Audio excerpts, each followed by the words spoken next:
কখনো কোনো মানুষকে হেয় করে ডাকবেন না।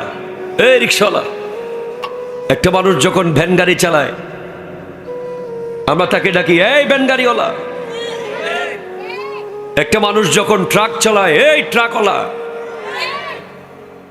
না, পৃথিবীর কোনো মানুষ ব্যক্তিত্বহীন হয়ে জন্মায় না। প্রত্যেকের আত্মমর্যাদা আছে।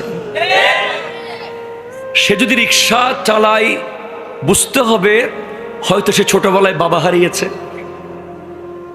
অথবা সে লেখাপড়া করার সুযোগ পায়নি, অথবা তার অ্যাবিলিটি ছিল না, অথবা তার ব্রেন অতটুকু কাজ করে নাই, সে লেখাপড়া থেকে ছুত হয়ে গেছে, কিন্তু সে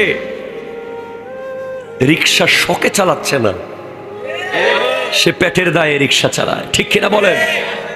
আপনার কাছে তার ইজ্জত না থাকতে পারে, কিন্তু আল্লাহর দরবারে তার পরিচয় হলো সেও আল্লাহর বান্দা। ঠিক কিনা বলেন? আমিও যেমন আল্লাহর বান্দা, সেও আল্লাহর বান্দা। এজন্য আপনি কখনো কোনো মানুষকে হেয় করে ডাকবেন না। আমি অনেক সময় তার সাথে ঝগড়া